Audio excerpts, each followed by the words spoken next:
is the timeline when we can expect cancellation of that particular title, reversion back to the people of Nairobi of the property, and the reconstruction of Tomboya social hall. Mr. Speaker, because as we speak today, construction on that property is still ongoing. They are building a mall.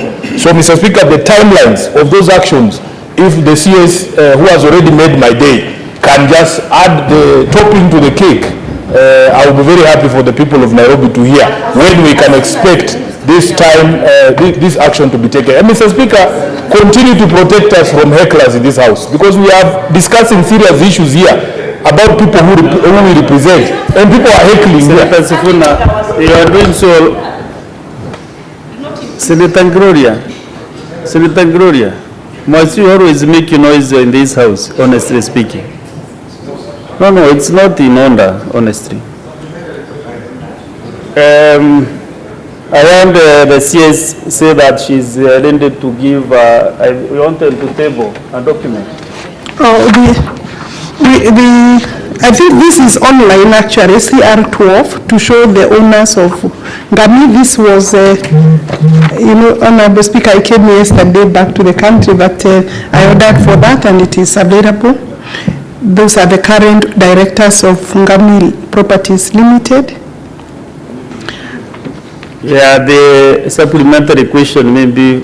Like the supplement, I think he wanted to know the timeline. Yeah, sure. Yes, under Section 79 of the Land Registration Act. I think I will need the notice. The process that we undertake is when we realize that irregularity has been committed, either or a mistake by our registry, we need to issue a notice to the holders of that title, and that notice is supposed to take, it's a notice of 60 days.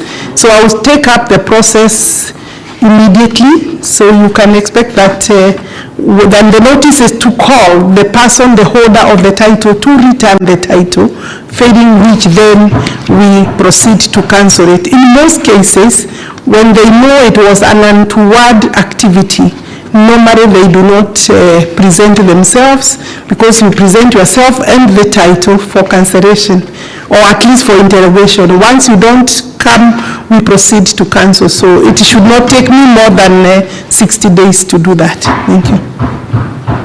Thank you. Let us get a few supplementary questions. Start from Senator Rachel Julius. Thank you very much, Mr. Speaker. I would like to know from the Minister, there is a piece of land which was given by Pokot County Council to KVDA around 1986 or 83, and it is a dam today which is generating power. And so to mark the end of the occupied land, or the land that is today under a dam, they put beacons which marked the end that Wananchi would develop up to there or live up to there. But now, maliciously, some MPs are grouping against KVDA and saying that they sold the land off to some unknown personalities, but the accusation is so high on the ground. So I was wondering if the minister is aware, and what does she say, so that as an answer to those who are accusing KVDA or some leaders of selling the land that today is a dam producing or generating power to Kenya at large. Senators, as I guided, as much as practically possible, let us just direct our question towards the original question. The CS can attempt to answer, but such details might be a bit difficult to get. So, Madam CS.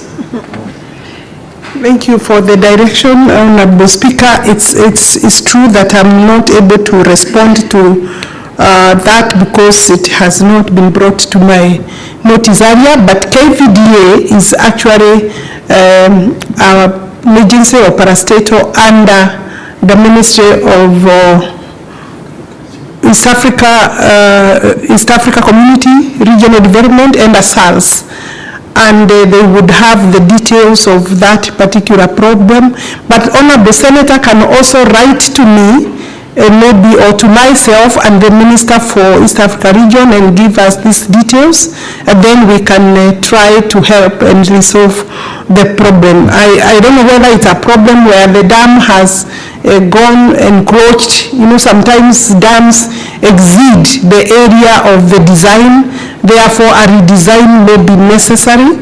It could be a case where maybe compensation is not complete, or a case where people are trying to use the dam to get the land, or use the land that has already been purchased around the dam. I think I'll leave it to you, but you can write to the two ministries for better responses.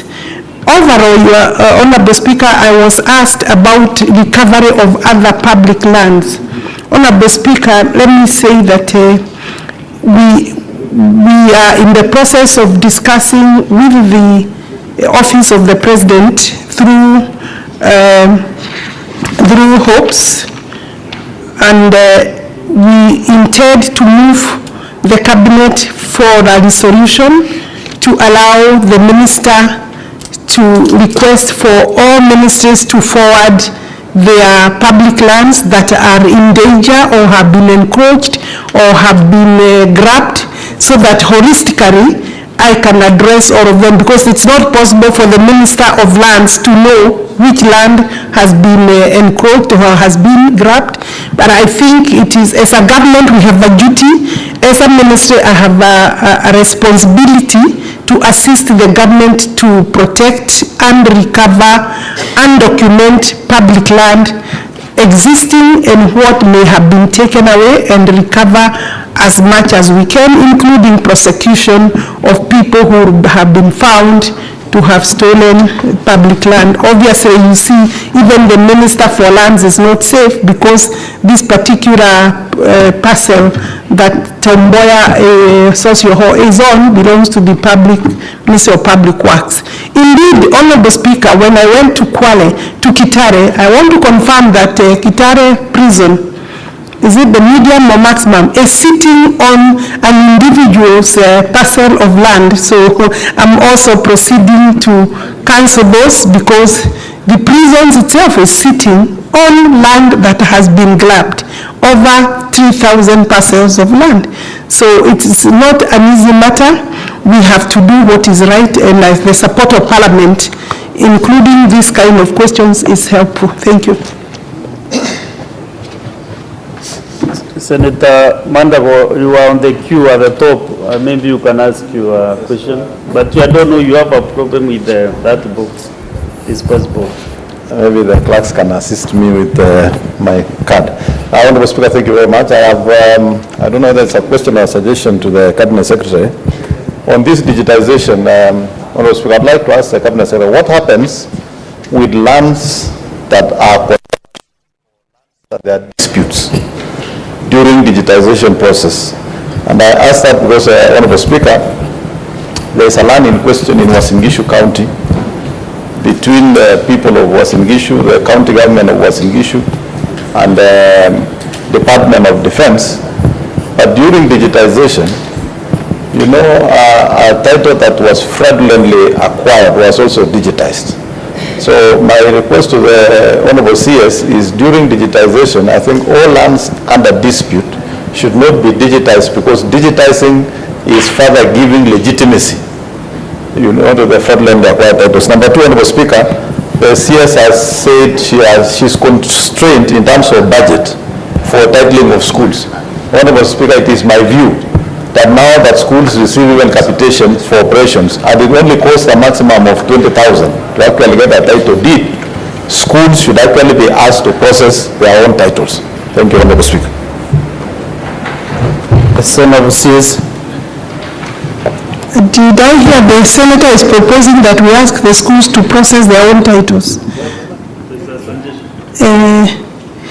I think then that would require me to move back to the cabinet to have the cabinet resolve to do that.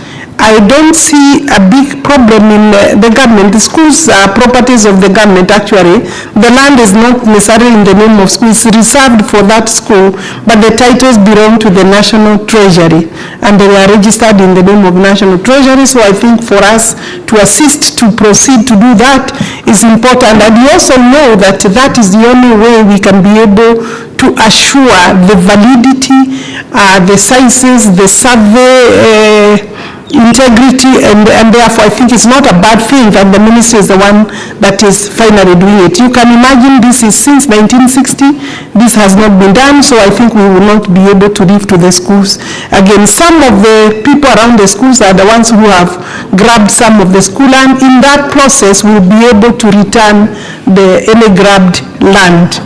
On the question on digitization, what happens to parcels that may be having disputes or have titles or records that are in dispute or are under interrogation and investigation?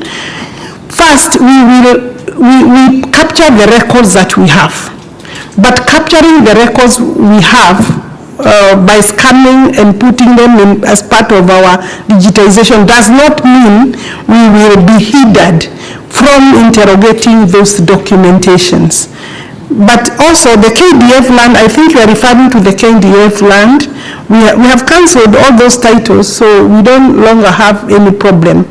But where we have captured the wrong or disputed land, maybe it is in court, and then we get the new record or other records to say otherwise other than what is in our digital system, we will move to put that as part of our record, and it is possible within that, because as we digitize, we are also using the land laws that exist. So I don't think there is going to be any compromise or danger in our work. Yeah, thank you, Senator Ososi. Godfrey. Thank you, Mr. Speaker. Mr. Speaker, I have two questions, two supplementary questions to this. Choose the one which is heavy. The one which is, you consider only one supplementary. Very well. Mr. Speaker, I would like to know from the CS the compensation plan they have on lands which were compulsorily acquired by the government before the onset of devolution. I am saying this because, Mr. Speaker, there is a sad case of an old man who died 4 years ago and is still lying in the morgue from a place called Kegoye within Vihiga municipality. What happened, Mr. Speaker, is that when Vihiga was gazetted as a district by the then President Moi, there were some people who were relocated to create space for the construction of the district headquarters. And this old man was one of them. They were relocated to a place in Lugari Forest. And when they went there, they found that the land had complication. So they returned back to their original land. They have stayed there for years. The old man died there. When he died, they took the body to the morgue, but they could not bury because the county government contested and said that that land is within the Vihiga municipality. Up to date, the body of the old man is still lying in the morgue. I brought this matter when I was in the National Assembly in 2021, and the then CS for Lands, Madam Karonei, made a commitment to Parliament that the matter was going to be resolved in 6 months. Mr. Speaker, it is now approaching 2.5 years. Nothing has been done.